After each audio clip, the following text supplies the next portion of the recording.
warahmatullahi wabarakatuh. Ya, waalaikumsalam. Selamat sore para sobi semua. Puji syukur kehadirat Allah Subhanahu wa taala. Di mana pada sore hari ini kita masih diberikan kesempatan untuk dapat memulai episode pertama kita kajian Ramadan Indibis dengan tema manajemen bisnis dalam Islam. Salawat beri dan salam kita aturkan kepada Nabi Muhammad SAW. Semoga kita selaku umatnya mendapatkan syafaat di akhirat kelak. Oke, selamat sore para sobi semua. Kita pada sore hari ini kita akan mencoba membahas tentang perspektif bisnis dalam Islam dan juga langsung oleh pelaku usahanya selaku manajemen dari salah satu kafe yang terkenal di Medan ini. Untuk kami ingatkan semua kepada para sobis bahwa di live kita pada sore hari ini kita akan banyak bagi-bagi hadiah. Yang pertama kita akan memberikan story yang terbaik untuk 3 orang dengan masing-masing Rp50.000. Kemudian nanti ada penanya terbaik sebanyak 3 orang yang akan mendapatkan hadiah Rp50.000 masing-masing orang. Dan nantinya ada live quiz. Jadi nanti kita akan memberikan pertanyaan kepada para sobi semua. Dan kalau misalnya para sobi semua bisa menjawab dengan cepat dan tepat, nanti akan mendapatkan hadiah untuk 2 orang, mendapatkan hadiah masing-masing Rp50.000. Oke, mari kita sambut narasumber kita pada sore hari ini. Yang pertama ada Ustadz Fahmi Arif Salju. Iya. Assalamualaikum Ustadz. Waalaikumsalam. Apa kabar Ustadz? Alhamdulillah sehat. Dari mana tadi Ustadz? Dari pesantren ya? Ya, dari pesantren. Ustadz ini pengasuh pesantren Tahfiz Darul Mafaza yang ada di Batangkuis. Kemudian ada narasumber kita yang kedua, yaitu Bang Rizal. Halo, selamat sore Bang Rizal. Selamat sore, assalamualaikum. Bang Rizal ini selaku manajer Sales Cafe dan People Place. Yang kalau teman-teman mungkin sering nongkrong di daerah Setiabudi ya Bang ya? Setiabudi. Setiabudi pasti tahu lah harusnya. Sisilau, Jalan Sisilau. Jalan Sisilau pasti harusnya tahu lah gitu. Banyak acara-acara keren yang di sana. Mungkin dulu lagi rame-rame politik, rame juga di sana. Lagi rame-ramenya wedding outdoor ya Bang ya? Rame juga di sana. Oke. Mungkin langsung aja kita tanya-tanya nih. Yang pertama dari aku pengen nanya ke Ustadz Fahmi gitu. Ya. Ustadz, ini kan kita mau ngomongin tentang manajemen bisnis kan dalam Islam kan. Benar. Mengelola bisnis dalam Islam sebenarnya gimana sih konsep mengelola bisnis yang sesuai dengan Islam, Ustadz? Ya. Kalau bercerita tentang konsep itu berarti mapping atau plan ya. Nah, plan itu ada satu tujuan sebenarnya. Kalau kita baca dalam surah An-Nisa itu bisa kita lihat ya.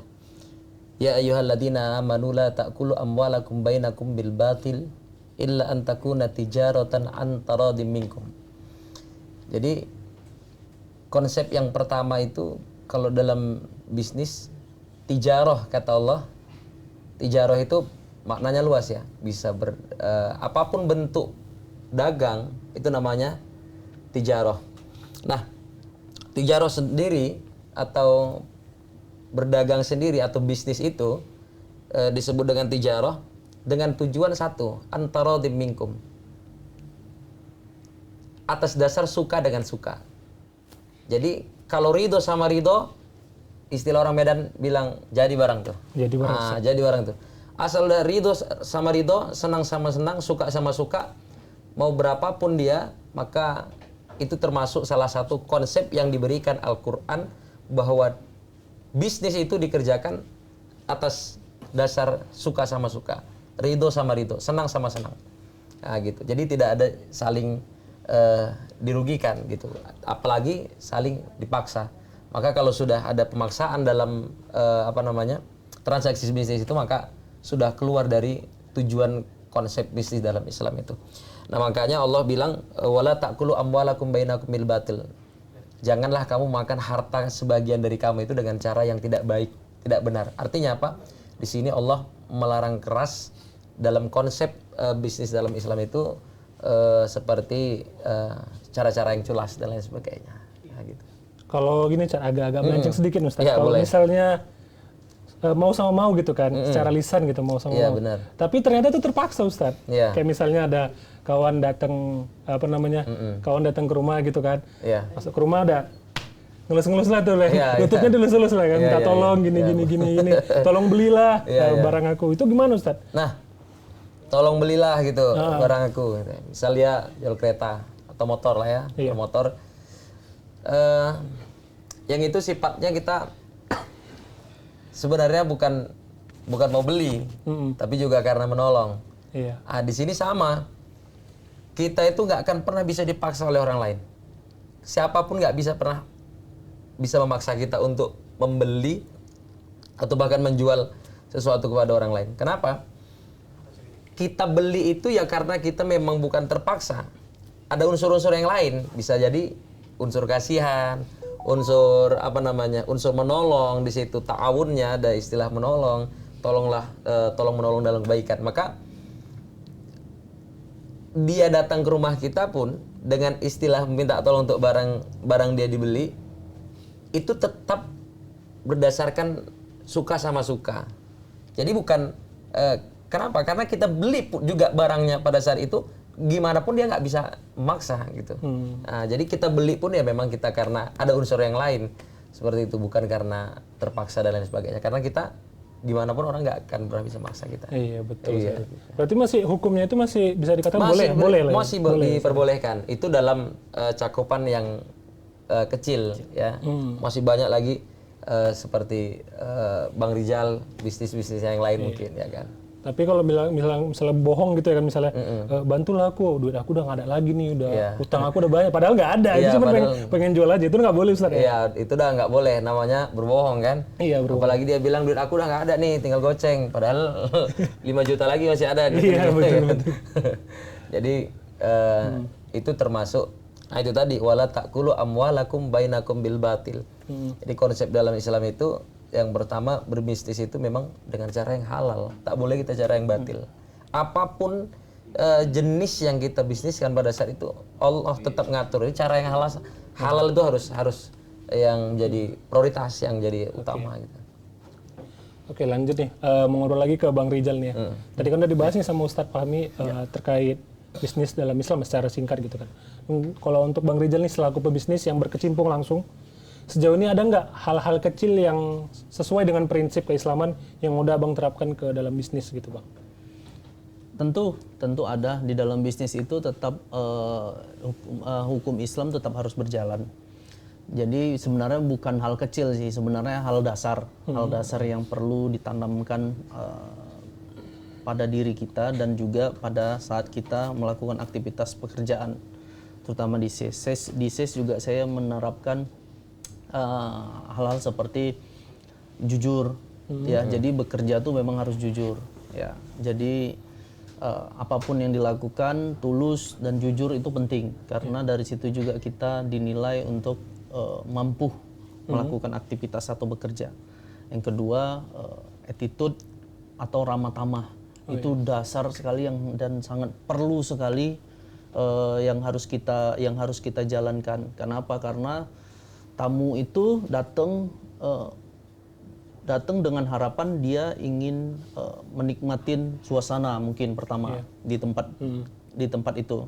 Terus yang kedua mungkin dengan pelayanan yang baik. Nah, dengan pelayanan baik itu dari arti kata yaitu ramah tamah. Jadi dari mulai penyambutannya, dari datang si customernya sendiri, terus mau mesan. Habis itu sampai dengan makanan minumannya disajikan seperti itu, terus sampai dengan closing mungkin di billnya sendiri. Jadi itu memang harus kita tunjukin sama customer agar supaya dia lebih nyaman dan senang. Nantinya akan bisa kembali lagi di dalam bisnis F&B tentunya. Jadi begitu customer datang nyaman, kemarin aku kesana nih lebih nyaman nih di sana, seperti itu kurang lebihnya. Jadi hal itu dasar dan memang sangat penting bagi kita. Ya tentu ada hal-hal lain, tapi yang paling dasar ya seperti itulah saya bilang, seperti jujur, habis itu beretitude atau beretika baik, dengan ramah tamah, seperti itu. Begitu kurang lebih. Berarti itu lebih udah dalam bentuk SOP lah Bang ya? Benar. SOP. Dan peraturan tertulis mungkin ada ya Bang ya? Benar, SOP itu bentuk peraturan tertulis dan memang itu diwajibkan dari level paling tinggi sampai level paling rendah menjalankannya, seperti itu. Oke Bang Rizal. Nah, selanjutnya nih ke Ustadz Fahmi. Ya. Ustadz, ada nggak sih konsep dalam Islam yang bisa diterapkan dalam pengambilan keputusan dan pengelolaan risiko dalam bisnis Islam gitu Ustadz? Iya. Jadi kalau bercerita tentang konsep, kembali lagi ya tadi yang dibuat sama Bang Rizal itu mungkin sudah juga lumayan tepat. Lumayan tepat. Sangat tepat sekali. Contoh seperti kejujuran. Jujur itu dipakai dalam setiap elemen. Jadi saya punya satu cerita. Imam Asy-Syafi'i itu pernah mau safar, berjalan gitu kan, di gurun pasir. Waktu itu Bunda Imam Syafi'i bilang, "Hai Syafi'i, ini kuletakkan uang, dinar dan dirham ini kan mata uang Arab masa itu, di jalur Gaza. Jadi Imam Syafi'i itu lahir di Palestina. Nah, aku letakkan ini uang sebagai bekalmu dan kau letakkan di bawah ketiakmu." Maka diletakkan sama Imam Asy-Syafi'i waktu itu di ketiak.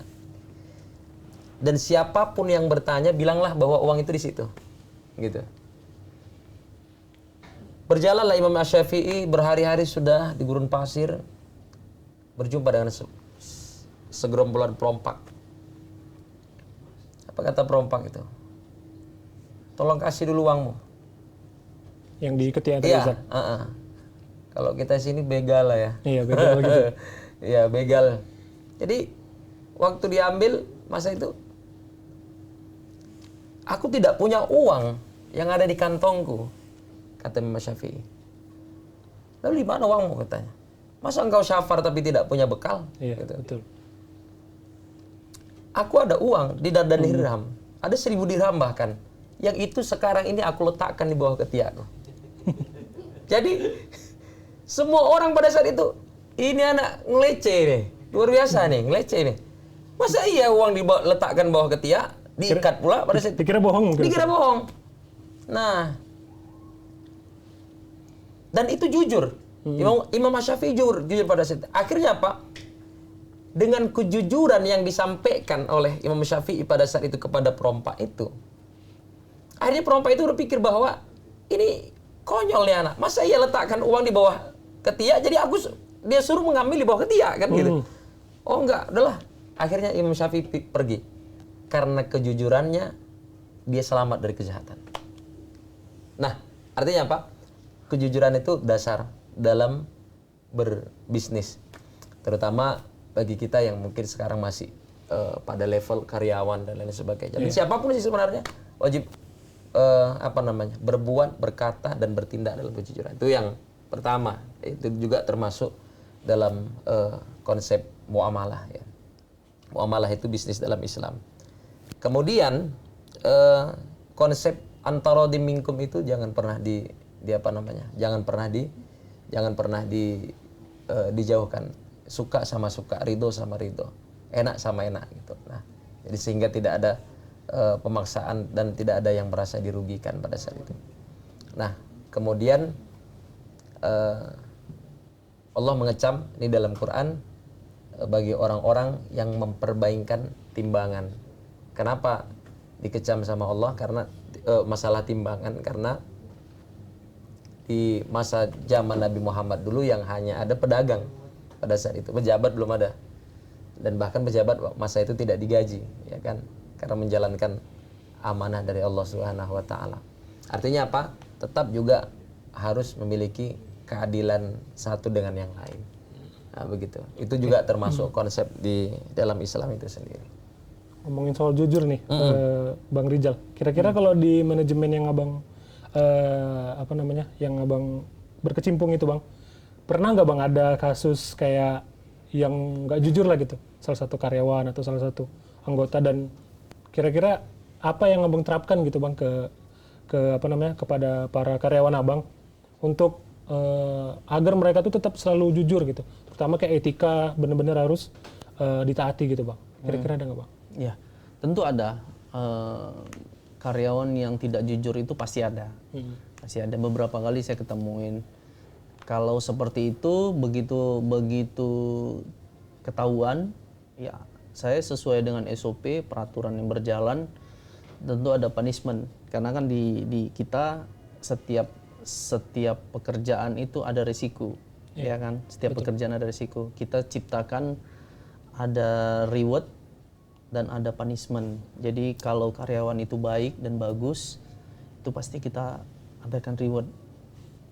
Mungkin ada hal-hal positif yang kita kasih. Terus kalau misalnya karyawan itu tidak baik atau tidak jujur, tentu ada punishment yang kita jalanin. Jadi memang di saya sendiri saya terapkan punishment itu berjalan. Jadi sesuai dengan peraturan, sesuai dengan juga tingkat kesalahannya. Seperti itu. Nah, bagaimana membuat mereka selalu bisa beretika baik? Ya, kalau saya sih yang pertama, saya punya prinsip kerja itu my team is family. Jadi tim adalah keluarga. Jadi gimana mereka nyaman bekerja, gimana mereka santai bekerja, tapi dengan taat, dengan baik. Ya, saya selalu rangkul mereka dengan baik. Jadi saya tidak segan untuk berkomunikasi, berinteraksi, bahkan bertanya sama mereka, apa nih yang perlu saya bantu dari kalian, apa nih keluhan yang perlu saya perbaikin, atau ada nggak masukan yang perlu kita perbaikin bersama, seperti itu. Jadi saya jujur terkait tentang itu ke mereka, jadi biar supaya mereka ngerasa nyaman. Ngerasa jadi apapun yang mereka lakukan, mereka secara shock terapinya dengan sangat-sangat lembut, mereka berpikir, oh iya kemarin manajerku aja seperti ini, kemarin atasanku aja seperti ini, gitu. Jadi mereka juga pasti tidak akan berani melakukan hal-hal yang di luar batas kemampuan dari mereka, seperti itu sih. Oke, berarti memang kalau kita mau nyentuhin kejujuran, berarti memang dari kitanya yang sebagai top manajemennya harus jujur juga ya, Bang. Dan kita juga harus lebih dekat juga ke mereka agar mereka memang lebih terbuka ke kita. Benar. Berarti nyambung nih Ustadz. Ya. Untuk terkait tadi kan reward and punishment. Kira-kira di Islam itu memandang reward and punishment itu gimana Ustadz? Ya, reward dengan punishment itu ibarat sama pahala dengan dosa. Oh iya. Iya. Surga dan neraka juga? Iya, kira-kira surga dan neraka. Kalau kerjanya bagus, rewardnya surga. Kalau nggak bagus berarti neraka. Nah, soal reward sama punishment ini tak jauh beda. Kalau Allah bilang man jaa'a bil hasanati falahu asyru amsalihha, itu dalam Quran. Kalau kau datangkan satu kebaikan, kemudian kebaikan itu dicontoh sama orang lain, berpahala. Iya. Maka falahu asyru amsalihha, untukmu 10 pahala. Jadi setiap dia buat baik nih, dia dapat 1 pahala, kita dapat 10. Karena dia mencontoh kebaikan itu dari kita. Lebih untung kita berarti Ustaz ya? Iya. Itulah indahnya dalam Islam. Berbuat baik aja kita contohkan sama orang lain, sudah dapat pahala. Wah, luar biasa. Dan Nabi bilang, ajruhu mislu ma fa'ilihi. Sama, disambut. Kau buat satu kebaikan, kebaikan itu dicontoh oleh orang lain, maka pada saat itu, kebaikan itu berbuahkan pahala sama orang yang berbuat, kau juga dapat pahala. Artinya apa? Bahwa reward untuk kita yang sudah bekerja baik itu, terkadang bos bisa tidak terlihat, ya kan? Tapi ingatlah, ada Allah yang selalu melihat pada saat itu. Kenapa? Karena satu kebaikan itu akan dicatat Allah juga sebagai 10 kebaikan yang akan datang kepada dia. Makanya kadang-kadang ada orang kerja biasa saja, sama seperti karyawan, sama-sama karyawan, tetap sama kamu. Tapi rezekinya ada yang kayaknya sempit, ada yang kayak lapang kali. Kenapa? Karena tingkat keberkahannya beda-beda. Ya. Ada orang yang bekerja memang dia, ya Allah, aku ingin bekerja, ingin mandiri kalau dia masih sendiri nih. Tapi ada satu orang bekerja, ya Allah, aku ingin memang benar-benar bekerja, mungkin ada keluargaku, ada anak, ada istri aku yang hari ini menunggu di rumah. Jadi, atau bahkan ada yang hanya bekerja cuman ya sekedar kerja gitu. Jadi nggak ada ini, kayak kalau kita kan pinta overtime ketika sama kita memang waktunya itu dilebihin gitu. Tapi di sisi lain dia memang hanya di satu sisi memang hanya bekerja saja gitu. Sehingga terkadang manusia tidak melihat, tapi Allah pun tahu ketika dia hanya bekerja hanya sekedar kewajibannya saja. Begitu. Nah, makanya di dalam Islam memandang reward ini bagaimana? Reward itu terkadang walaupun bos kita di tempat kerja nggak tahu, tapi ya Allah kan tak pernah tidur. Iya, betul. Mudah-mudahan Allah tambahi. Walaupun nggak rezekinya, berkahnya Allah tambahi. Masya Allah. Kadang pun gitu kan Ustadz, kita sama-sama kerja dari jam 9 ke jam 5. Iya. Tapi kadang ada juga orang yang dengan jumlah yang sama, dengan tenaga yang sama, Iya. dengan keringatnya yang bisa sama. Tapi kadang ada yang dapat yang lebih gitu ya Iya. Ustadz. Ya. Mungkin kurang lebih gitu ya Ustadz. Ya, Karena gitu. keberkahannya mungkin. Karena keberkahan. Gitulah. Nah, kalau itu kan tadi reward. Kalau untuk punishment sendiri atau apa namanya? Istilahnya hukuman lah. Ya, hukuman. Kita katakan. Mungkin di dalam Islam itu ada namanya tahzir. Tahzir itu orang buat sekali diperingatin. Buat 2 kali diingatin. 3 kali diingatin, 4 kali dia kerjakan, Cabut. out. Nggak bisa. SP lah kurang SP, lebih. iya. Itu namanya tahzir di dalam Islam. Bolehkah itu? Boleh-boleh saja dalam kita berbisnis. Kenapa? Karena kita megang komitmen orang, kejujuran orang yang menyangkut bisnis itu kita kembangkan. Karena ketika kita berbisnis, satu yang harus jadi pokok peran utama, khairun nas anfa'uhum linnas. Sebaik-baik kamu adalah orang yang bermanfaat untuk orang lain. Iya. Jadi dengan kita buka bisnis, kita berharap ada orang yang bisa kerja di tempat kita, dia bisa menafkahi keluarganya. Itu termasuk ibadah. Selama kita niatkan itu, maka selama itu pula lah Allah turunkan berkah itu kepada bisnis kita. Kenapa? Karena kita berharap dengan bisnis kita itu kita bisa menolong orang lain pada saat itu. Oh, berkahnya luar biasa. Selama kita buka bisnis itu, kita libatkan Allah di dalamnya, maka selamanya insya Allah berkah. Masya Allah. Dalam bisnis kita. Ya, oke. Kembali lagi nih ke Bang Rijal nih. Bang Rijal, kalau kita menerapkan tadi kan reward and punishment, pasti ada resikonya nih ya Bang ya. Betul. Ada juga orang, mungkin karyawan kita yang berontak nih. Betul. Aku nggak melakukan ini kok, aku nggak mungkin. Padahal kita udah tahu nih, ada buktinya kayak dia lakukan kecurangan, ada kelihatan di CCTV gitu kan. Bang. Menyikapinya untuk karyawan-karyawan tadi Bang, kan ada dampak positif dan negatif itu dalam memanajemen bisnisnya tuh gimana kira-kira Bang? Kalau ada setelah kita menerapkan reward and punishment tuh dan ada penolakan tuh kira-kira cara kita untuk menghadapinya gimana Bang? Ya, tentu dari awal sebenarnya kita setiap karyawan yang masuk itu kan pasti kita perkenalkan dengan yang namanya SOP, Standard Operational Procedure. Di dalam SOP itu lengkap, jelas dan tepat semua aturan yang ada di dalam perusahaan atau tempat kita bekerja. Jadi kalau misalnya nanti suatu hari ada keputusan atau ada kebijakan yang mungkin menurut sebagian karyawan atau beberapa karyawan itu yang tidak terima seperti itu, jadi kembali lagi ke peraturan. Jadi ke peraturan itu. Jadi mungkin di Islam juga punya hukum dasar yang memang setiap pemeluk agama Islam wajib mengikutinya. Sama juga di perusahaan. Jadi setiap karyawan itu wajib mengikutinya. Jadi hal itu yang memang menjadi cerminan buat saya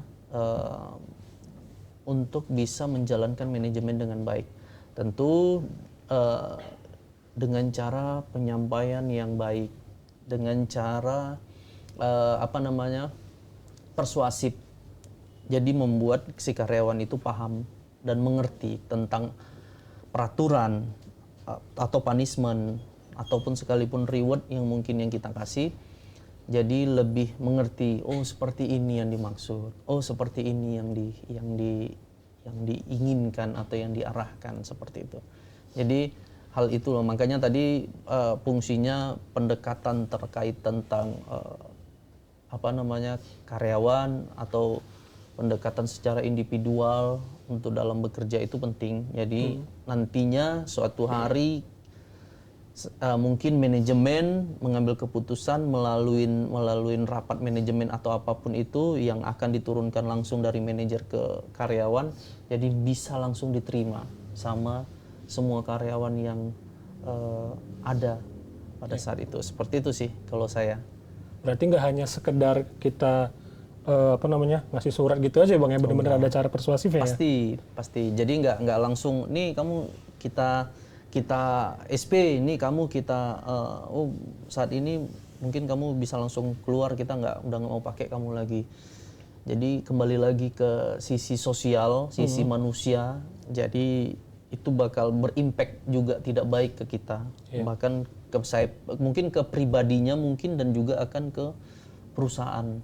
Jadi mungkin apalagi zaman sekarang kan sosial media tuh cukup rentan untuk memviralkan sesuatu. Jadi hal itu juga kita jaga agar bukan hanya kita yang menjalankannya di dalam, tapi perusahaan pun juga tetap aman, agar tidak dibicarakan atau tidak dibahasakan yang aneh-aneh di luar. Seperti itu. Kalau reward gitu bang, biasanya benar-benar dikasih secara pribadi, kayak misalnya tadi kan nasihatin kan mungkin secara pribadi ya.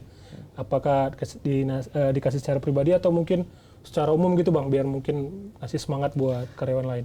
Tergantung rewardnya. Kadang ada juga yang pribadi. Pribadi itu berarti ada hal yang benar-benar sangat positif bagi dia. Dan memang orang lain atau tim lain tuh nggak boleh tahu, karena bakal jadi kecemburuan sosial. Itu ada juga yang memang reward yang kita kasih berbarengan. Oh, semua dapat ya? Semua dapat. Jadi ya kita lihat dari jenis rewardnya lah. Kita dari jenis apa yang mau kita beri. Dan habis itu prestasi apa yang dia buat. Seperti itu sih kurang lebih. Oke, Bang Rizal. Kita mau reminder ke para sobis semua bahwa tadi kita akan bagi-bagi hadiah. Yang pertama adalah kita akan ada story terbaik. Jadi teman-teman silakan yang lagi live, yang lagi nonton, mungkin bisa di storyin kebersamaan kita. Dan yang selanjutnya akan ada penanya terbaik. Jadi teman-teman boleh nanya, nanti akan dijawab oleh Ustaz Fahmi dan Bang Rizal. Dan yang terakhir, kita akan ada live quiz. Jadi teman-teman standby nanti kalau misalnya ada live quiz, siapa yang paling cepat dan yang paling tepat nanti akan kita pilih untuk jadi pemenangnya. Mungkin kita udah live quiz yang pertama ya? Live quiz yang pertama, jadi teman-teman bisa standby. Untuk live quiz yang pertama, pertanyaannya adalah, panitia standby ya.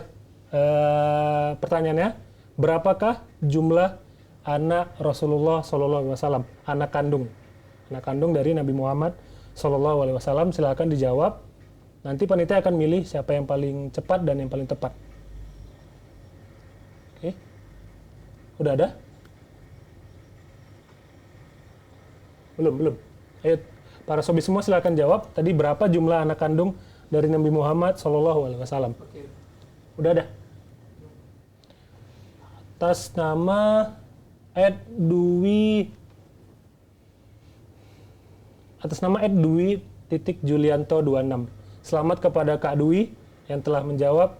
Jadi jumlah anak Rasulullah SAW itu anak kandungnya ada 7. Bener nggak Ustadz? 7 Ustadz? Ya, 7. 7 ya Ustadz? 7. Betul ya?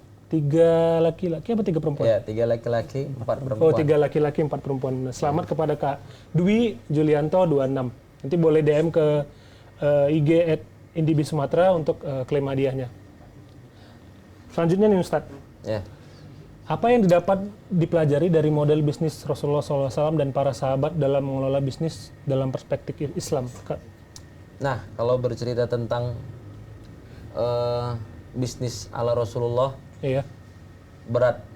Berat ya? Berat. Tapi memang harus dijalankan. Karena itu contoh. Karena Rasul itu kaya kali Iya. bukan Ustaz? Rasul itu barang dagangan beliau, produksinya di Mekah, tapi barangnya sampai internasional. Ke Syam, Syria, Wih. Taif, dan lain sebagainya. Padahal transportasi dulu belum Iya, belum ada. masif. Apa yang dijual Nabi? Qomah, gandum. Karena kan pada saat itu kan mereka memang makan pokok mereka kan gandum.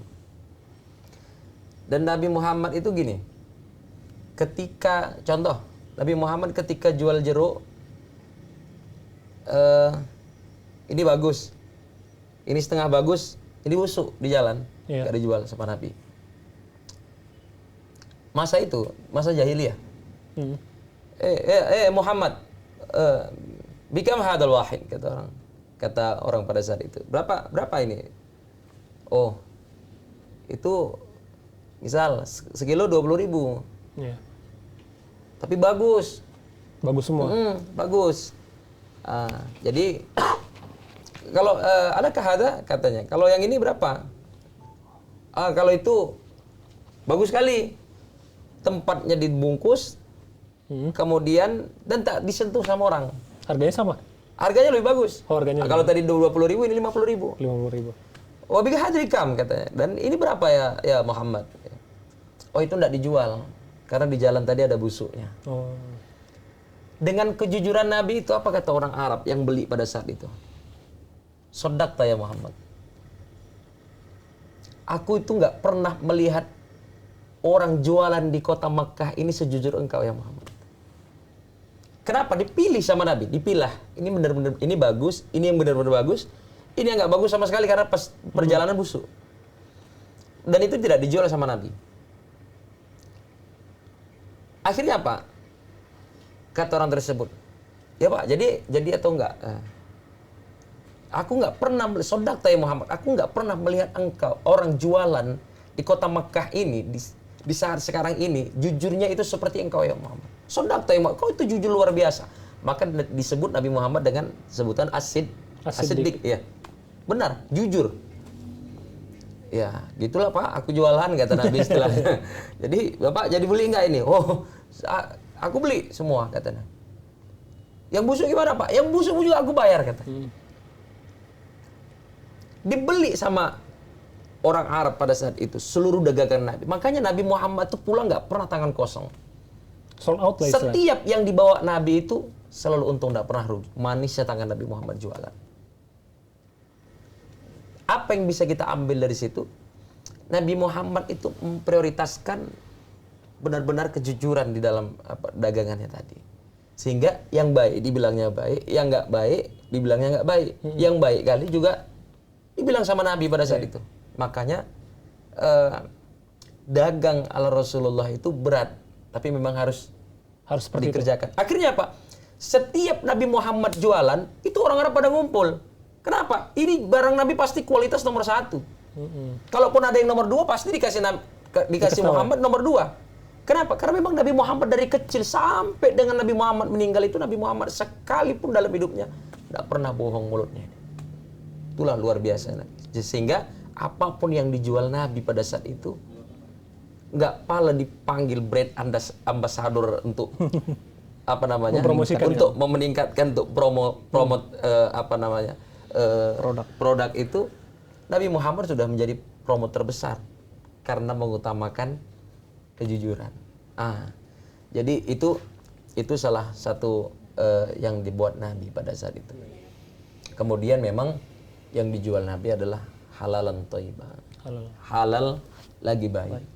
Karena bagaimanapun. Kemudian yang ketiga, Nabi Muhammad itu setiap kali jualan dia tidak pernah lupa sama Allah Subhanahu wa taala. Setiap waktu sholat masuk dia tinggal tuh barang dagangan. Langsung Nabi Muhammad bergegas untuk sholat. Asal setiap sholat Nabi Muhammad nanti sama anggotanya sudah dia bawa itu anggotanya untuk seperti Zaid itu kan anggota Nabi Muhammad walaupun anak angkat, tapi ketika dagang Nabi Muhammad selalu aja itu.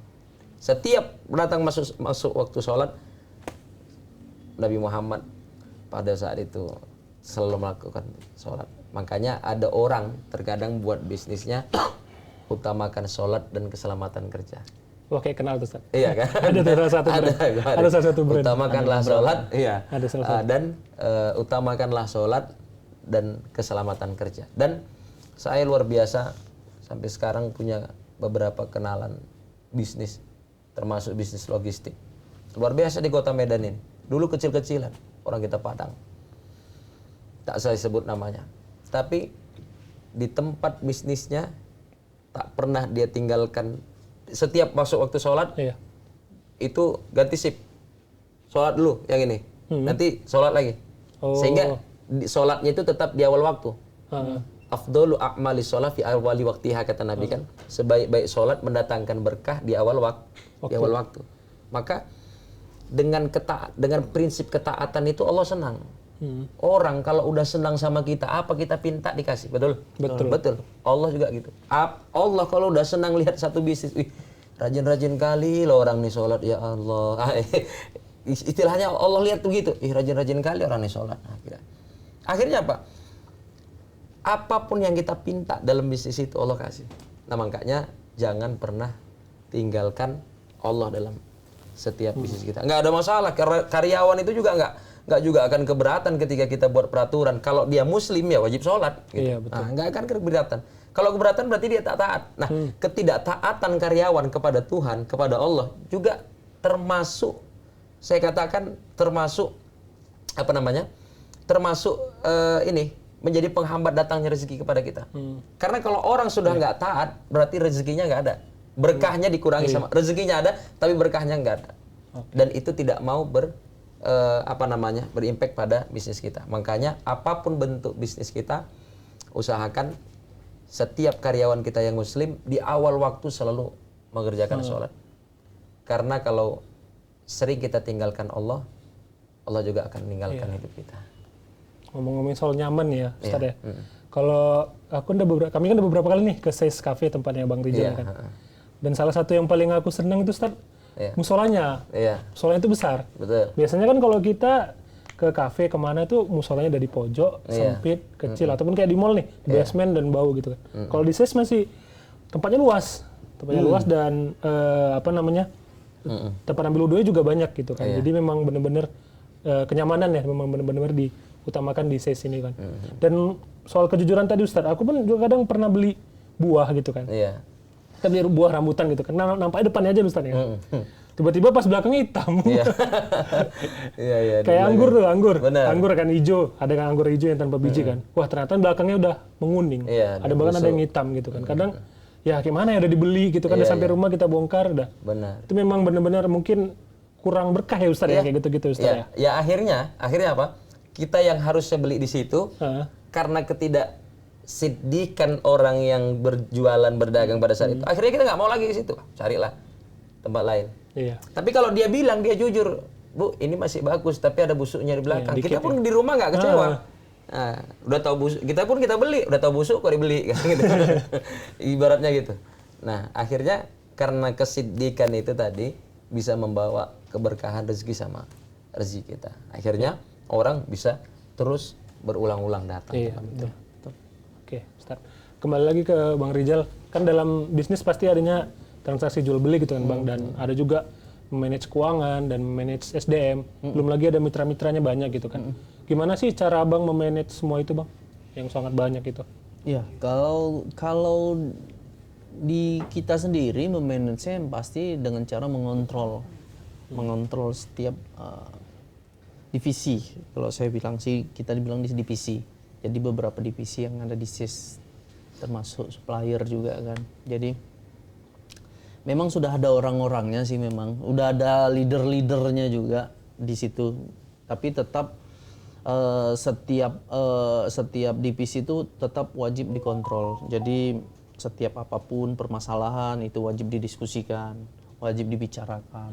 Jadi kalau misalnya ketemu trouble mungkin terkait tentang pengadaan barang, mungkin tentang stok barang, terus mungkin tentang hal-hal lain, ya kita tetap harus diskusi, ngobrol, sama memang penting adalah kontrol setiap itu.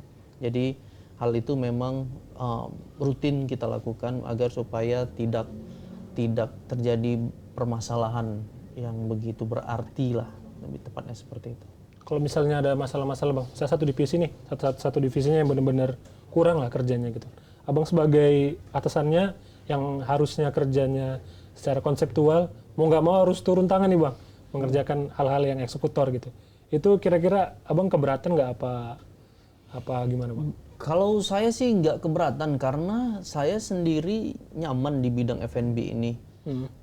Terutama nih macam seperti saat-saat ini nih, ini kalau di F&B sendiri itu pasti rame kan, orang mau buka puasa nih di tempat beberapa tempat nongkrong lah, atau buka di sini. Ya begitu juga di SIS. Ya kadang saya melakukan aktivitas yang sama seperti yang dilakukan oleh karyawan. Jadi memang saya siap membantu ke divisi manapun, siap turun karena dari situ juga saya akan tahu nantinya bagaimana problem maker mereka di lapangan pada saat hektiknya customer atau hektiknya orderan itu. Jadi saya kan tahu, oh seperti ini nih, mungkin permasalahannya mungkin di alat kurang. Oh setelah ini saya tahu, mungkin besok atau beberapa hari yang lalu ke depan saya eksekusi untuk beli alatnya biar supaya mempermudah si divisi itu berjalan lancar. Nantinya kalau ada hektik lagi atau terus hektik lagi seperti itu. Oke, Bang Rizal. Kita kembali lagi ke Ustadz Fahmi. Tadi kan udah dibahas dari sisi Bang Rizal tentang manajemennya bisnis yang terjadi di sales gitu kan. Iya. Kalau misalnya bisnis yang dulu dilakukan oleh Rasulullah, tadi kan Ustadz ada cerita tentang bagaimana Rasulullah ke customernya ya. Iya. Kalau kira-kira bagaimana Rasulullah ke manajemen bisnisnya kepada para karyawannya atau para sahabat-sahabatnya yang benar-benar sebagai mitra, itu ada hikmah ataupun nilai-nilai moral yang bisa kita terapkan nggak Ustadz? Iya. Apakah ada nilai moral tersendiri bisnis yang dijalankan Nabi itu terhadap rekan-rekannya sendiri gitu. Nah, banyak ya yang bisa dipetik kayak pesan-pesan moral atau pesan-pesan etika yang dijalankan Nabi ketika berdakwah pada saat itu, yang sampai Nabi Muhammad tuh berdagang, beliau sambil berdakwah, berdagang sambil berdakwah. Kenapa? Ini salah satu apa peran atau impact seorang bisnismen itu terhadap perkembangan dakwah. Ini luar biasa. Jadi Nabi Muhammad itu, pernah nggak dengar sejarah Nabi Muhammad itu kan dari Makkah pindah ke Madinah. Itu peristiwa hijrahnya Nabi.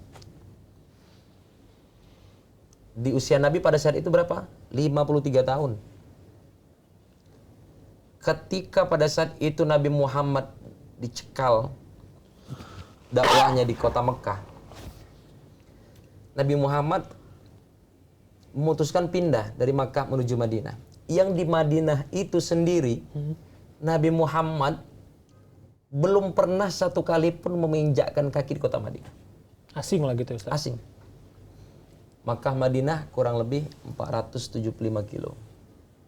Kita sini Medan pada Aceh kurang lebih. Ya. Dulu nggak ada kendaraan, nggak ada pesawat, nggak ada kereta api. Nabi Muhammad belum pernah ini sampai ke kota Madinah. Tapi ketika Nabi Muhammad sampai di kota Madinah, itu orang-orang Madinah sudah 90% Muslim. Sudah 90% beriman dengan Nabi. Nabi Muhammad, kenapa tujuannya ke Madinah pada saat itu? Karena memang banyak Muslim di sana. Padahal Nabi Muhammad belum pernah menginjakkan kaki ke kota Madinah. Kenapa nggak ke Syam? Nabi Muhammad coba ke Taif juga sih sebenarnya. Itulah Nabi Muhammad yang dilempar dengan batu.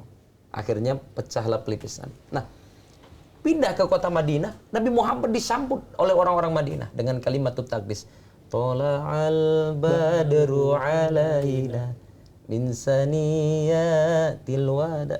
Tola'al, selamat datang badru alaina, ya wahai rembulan kami, kata orang-orang Arab di Madinah pada saat itu.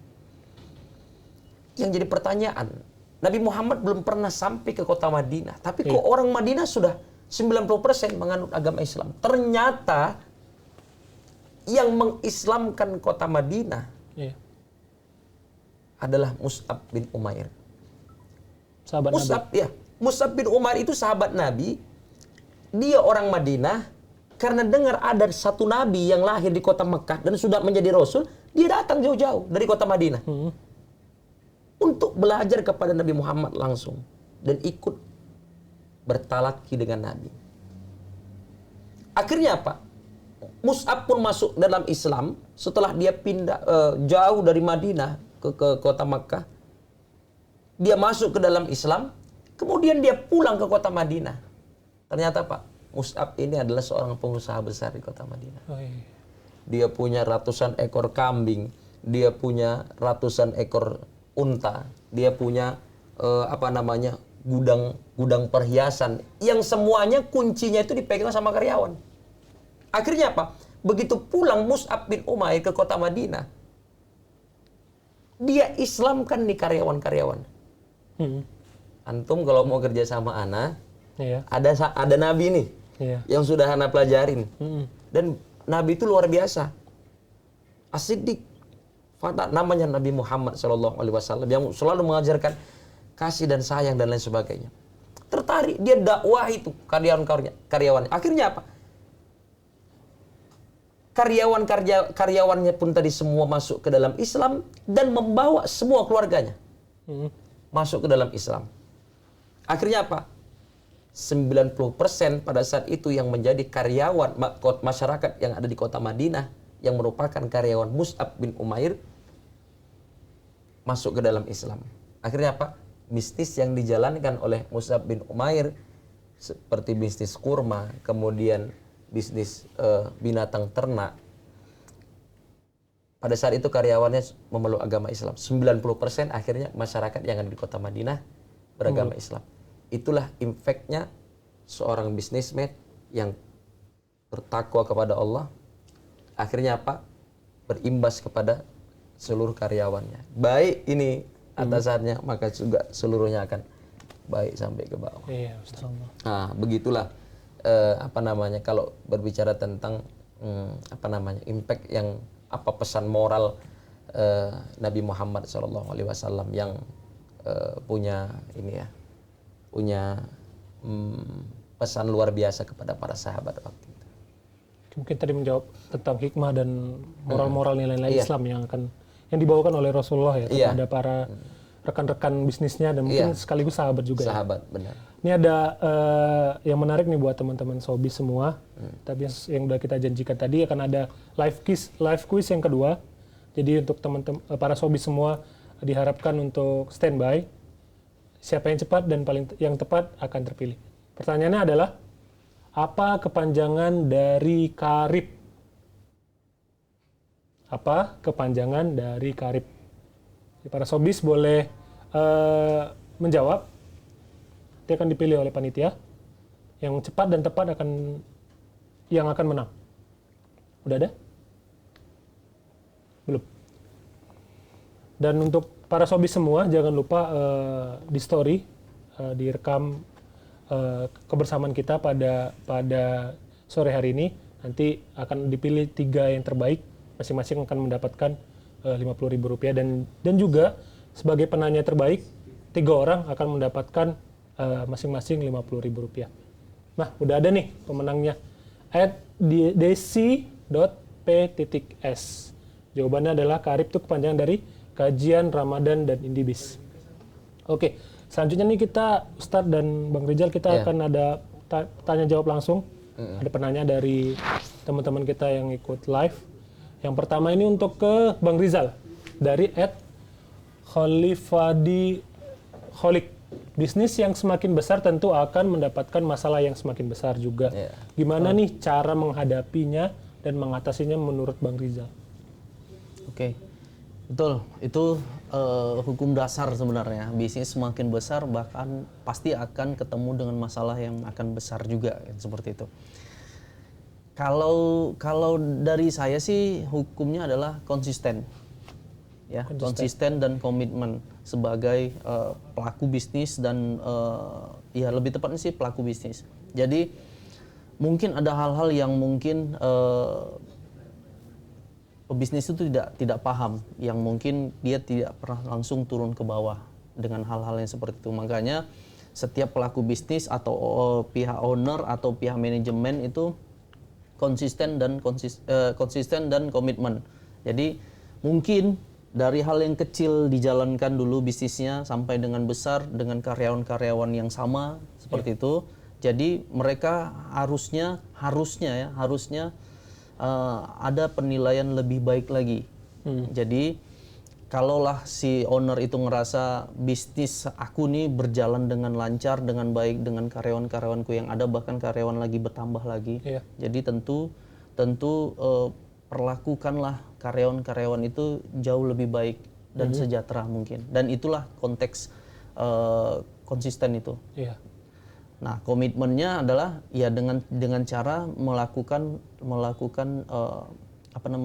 kuisi atau kontrol yang lebih baik ya dengan sistem. Saran saya tetap dengan sistem adalah kekeluargaan. Karena dengan kekeluargaan itu ada nilai positif yang terbangun antara karyawan sama pebisnis. Seperti itu. Tetap ada batas, tapi tetap ada hal yang mungkin ini ownerku. Ini jadi aku harus tetap sopan sama beliau. Cuman ada saatnya kita berbaur bareng gitu kan. Jadi hal itu yang dijaga secara komitmennya. Jadi tentu ada yang harus kita beri lebih terkait tentang selain dan mungkin dari gaji, mungkin adanya bonus atau mungkin adanya reward lain terhadap karyawan-karyawan yang membantu membangun usaha kita nih lebih besar. Terus tentu juga ada menjalin hubungan yang baik terhadap karyawan. Jadi anggaplah karyawan itu aset. Kalau kita menganggap sebagai pelaku bisnis atau sebagai owner mungkin, anggaplah karyawan itu sebagai aset. Jadi kalau karyawan itu dianggap sebagai hanya karyawan atau memang kau yang mencari, aku yang menerima hasilnya, nggak seperti itu juga harusnya. Jadi kalau kita menganggap karyawan itu aset, tentu aset perlu dijaga, tentu aset perlu dikembangkan, ya kan. Jadi hal itu juga yang perlu kita support terhadap hal itu. Jadi itu jangan dilupakan, jangan dilupakan. Jadi semakin besarnya nanti sebuah usaha pun semakin ringan dan semakin positif sebuah perusahaan itu bakal berjalan. Kalau memang insya Allah sistem itu yang diterapkan. Karena di SIS sendiri kurang lebih owner kita menerapkan seperti itu. Dulu mungkin SIS itu tidak banyak dikenal orang, sampai sekarang alhamdulillah banyak dikenal orang. Dengan kenyamanan, dengan sesuatu hal yang positif yang diberi owner ke karyawan semua. Dan itu yang memang membuat SIS sekarang semakin besar. Alhamdulillah semakin banyak dikenal orang. Bahkan beberapa konsep yang ke depan akan kita pikirkan, mudah-mudahan akan ada ekspansinya lagi. Itu sih. Oke, Bang Rizal. Berarti sudah sangat menjawab ya untuk dari penanya dari Bang Khafifa Dilla Khalid. Jadi yang udah disampaikan Bang Rizal itu cukup jelas ya. Mulai dari kesejahteraan dari para karyawannya dan mungkin peningkatan quality control dan lain sebagainya. Oke, selanjutnya nih untuk Ustadz Fahmi dari @Yulia Safira. Menurut Ustadz, bisnis yang bagaimana yang bisa dikategorikan sudah mengikuti aturan-aturan syariat Islam? Ya, bisnis yang bagaimana yang dikategorikan sebagai mengikuti syariat dan syariat Islam ya. Kuncinya satu sih sebenarnya. Seperti yang disampaikan Allah, itu ada di dalam surah Al-Baqarah ya. Dalam surah Al-Baqarah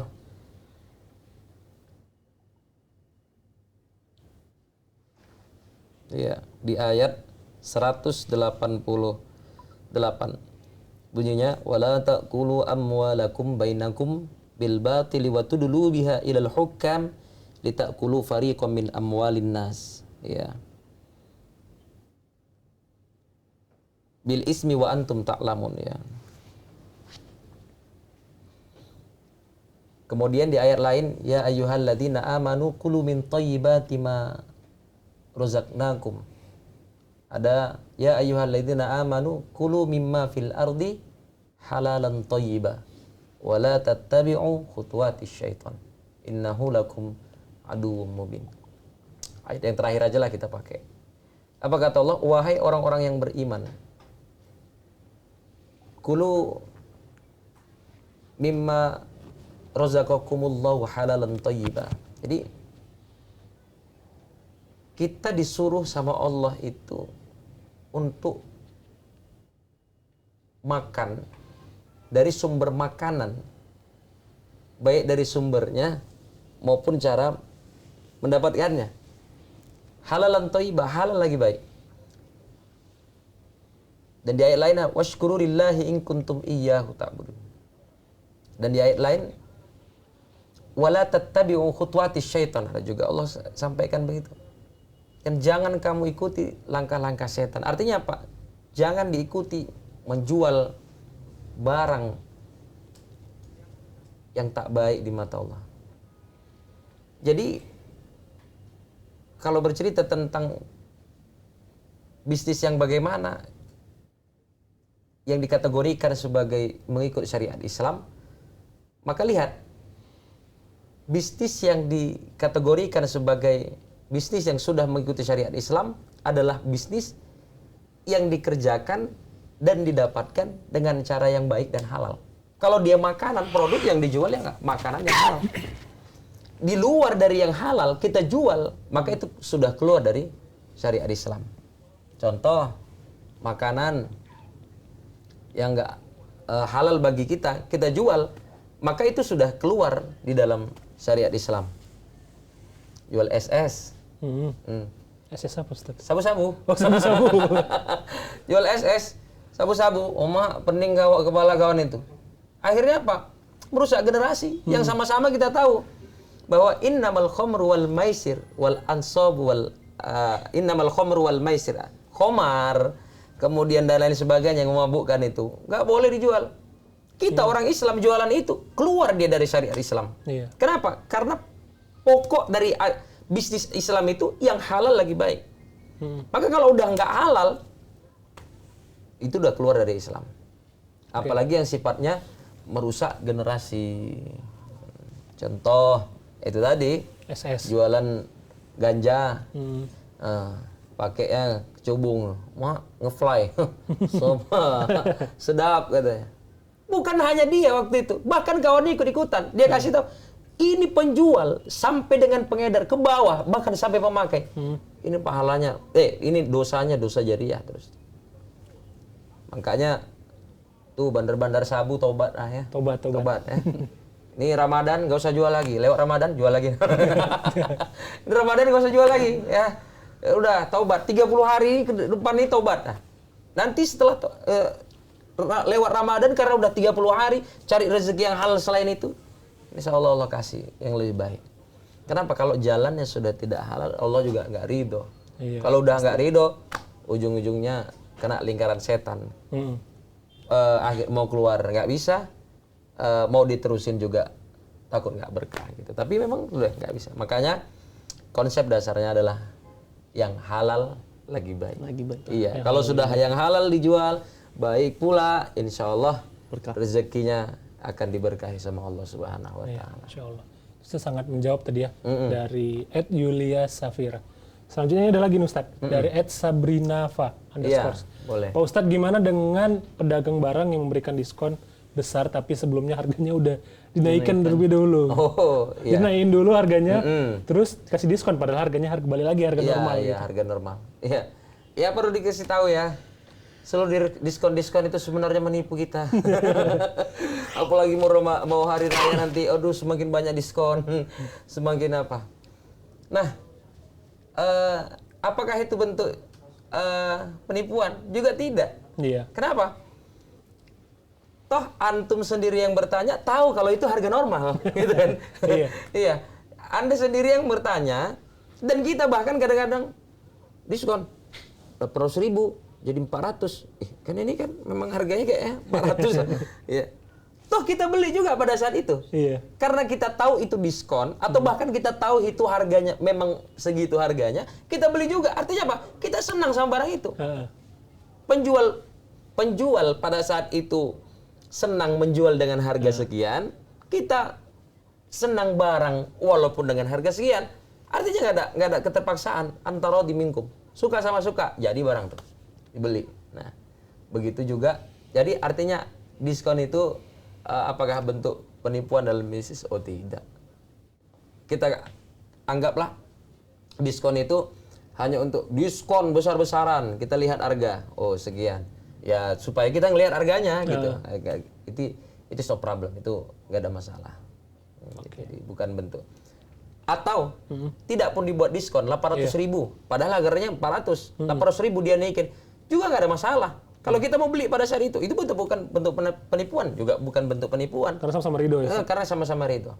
Karena kadang ada orang yang berpikir bahwa riba itu katanya kalau harga barang dijual 2 kali lipat jatuhnya riba. Oh, sebenarnya enggak, dia salah. Enggak juga. Salah.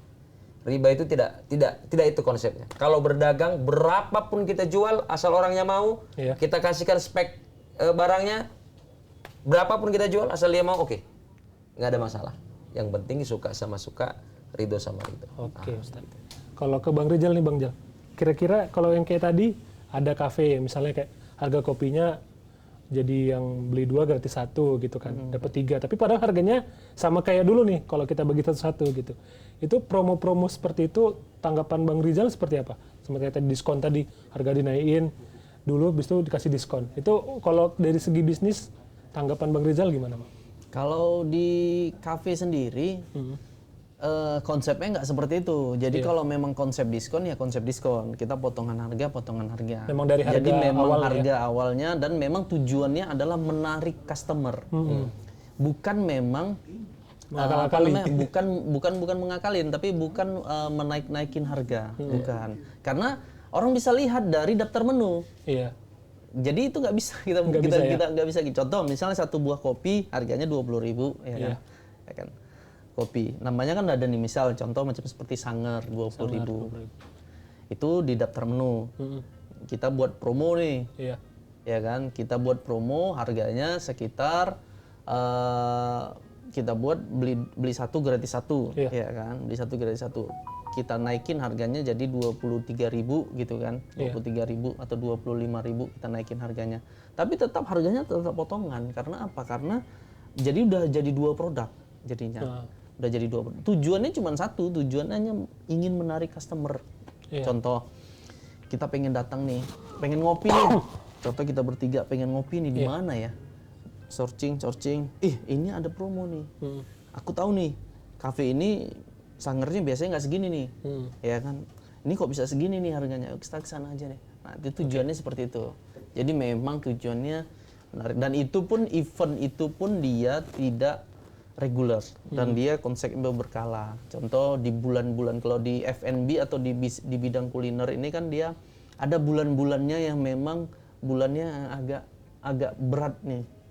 Orang mau datang, orang mau nongkrong. Ada nih, dia bulan-bulan dari 12 bulan itu ada bulan-bulannya. Nah, di bulan-bulan itu yang kita sering adakan promo. Nah, seperti itu kurang lebihnya.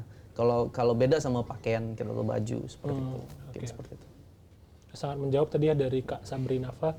Dari segi Islamnya tadi kita harus sama-sama ridho dan dengan cara yang baik. Dan kalau dari segi bisnisnya, kalau memang tujuannya adalah untuk ngehook atau menarik dari perhatian dari para pembeli kita, mungkin ya tidak apa-apa, dan itu memang gimmick yang seperti biasa. Oke, kita udah masuk di penghujung sesi kita. Ada closing statement ya, atau mungkin saran-saran yang bisa diberikan kepada para sobi semua. Yang mungkin yang pertama dari Ustadz, boleh Ustadz, closing statement. Aku terakhir aja. Terakhir. Rizal, ya. Bang Rizal, boleh Bang Rizal duluan. Kira-kira ada yang mau disampaikan ke para sobi semua terkait, mungkin dari Bang Rizal dari segi bisnisnya, ada yang mau mulai bisnis ataupun yang lagi belajar cara manajemen bisnis, itu mungkin ada saran-saran nggak dari Bang Rizal untuk para sobi semua? Baik, terima kasih atas waktunya buat para sobis. Jadi kalau closingnya dari saya adalah menjalankan bisnis itu cuma 2 konsepnya. Yaitu pertama konsisten sama komitmen. Jadi hanya 2 itu yang dipegang. Jadi kalau pada saat kita melakukan bisnis, terutama bisnis F&B, ya kita harus konsisten. Ya, jadi apa yang kita jual, apa yang kita tampilkan, apa yang kita sajikan, itulah yang akan kita jual juga ke customer. Nah, dan komitmen bisnis itu tetap harus berjalan. Jadi jangan setengah hati. Pada saat kita nanti sudah membangun tempat, membangun tempat dan membangun bisnisnya sendiri berjalan 2 bulan 3 bulan sepi, habis itu mau kita tutup, jangan, karena itu bakal merugikan kita sebagai pebisnis nantinya. Jadi cari cara untuk bagaimana untuk mengembangkan sebuah bisnis itu biar supaya happy. Terutama banyak cara sih sebenarnya, tapi salah satunya adalah dengan sosial media seperti itu. Jadi tetap konsisten dan tetap komitmen untuk menjalankan sebuah usaha. Jangan ragu dan jangan pelin-pelan. Maju, sekali maju tetap maju, seperti itu. Dari saya sih itu aja. Terima kasih. Terima kasih Bang Rizal. Luar biasa closing statementnya. Selanjutnya dari Ustaz Fahmi, silakan Ustaz. Ya. Kalau dari saya, bagi bisnismen semuanya, para pelaku bisnis, kemudian juga para pemula bisa dikatakan. Saya bercerita tentang konsep agamanya nih. Yang pertama, bisnis perlu modal. Wak, mau buka apa Wak? Ramadan ini. Aku kayak mau buat kafe besar lah. Besar kali Wak? Iya. Di mana Wak? Di Ring Road. Ada duit Wak? Itulah yang nggak ada. Gitu. Ada konsep aja. Penting ya. Jadi Nabi Muhammad itu ditopang sama Sayyidah Khadijah. Maaf. Seorang janda terkaya yang ada di kota Makkah. Sehingga yang dijalankan Nabi Muhammad itu adalah perekonomian milik Sayyidah Khadijah yang dirapikan oleh Nabi Muhammad dengan konsep akhlak beliau. Sehingga terkayakan pada saat itu. Makanya Nabi Muhammad juga tunggangan beliau nggak main-main. Nabi Muhammad tuh punya apa namanya? Unta merah. Ya? Unta bermata merah. Dan bahkan Nabi Muhammad punya keledai yang khusus pun untuk Nabi Muhammad pada saat itu. Dan itu harganya mahal. Ya karena perkawinan apa gitu saya kurang tapi pernah saya baca. Artinya apa? Modal yang baik akan menghasilkan hasil yang baik. Maka hari ini modal adalah satu hal yang sangat utama dan itu harus diperoleh dengan cara yang baik. Itu yang pertama.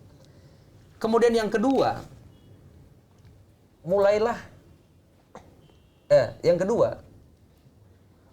beranilah memulai. Karena tak ada satu hal yang besar kecuali dilewati dengan hal yang kecil. Kenapa saya katakan harus berani memulai?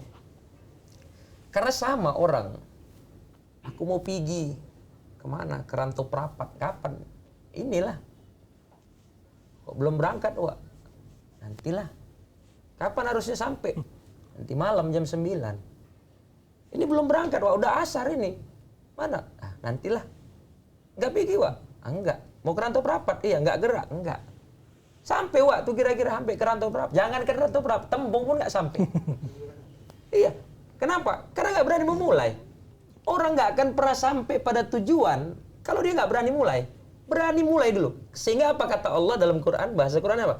Wa ma min dabbatin fil ardi illa 'alallahi rizquha. Binatang melata sekalipun aku yang memberikan rezeki kepada dia, kata Allah. Kita ambil satu contoh binatang melata itu apa? Cacing.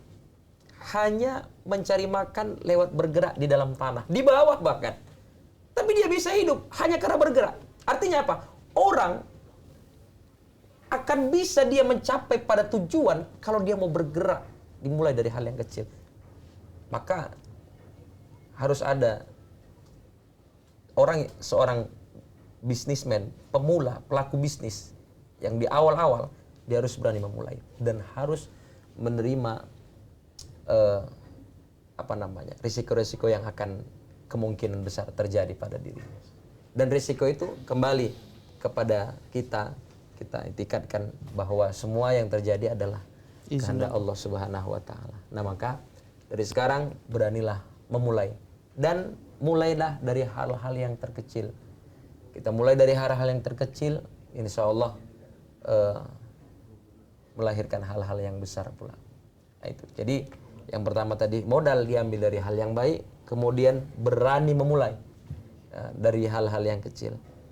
Kemudian yang tiga, setiap apapun yang kita bisniskan haruslah dengan cara yang baik dan benar. Halalan thayyibah, halal lagi baik. Kemudian yang keempat, yang merupakan pokok dari semuanya adalah jangan pernah tinggalkan Allah Subhanahu wa taala dalam setiap bisnis kita.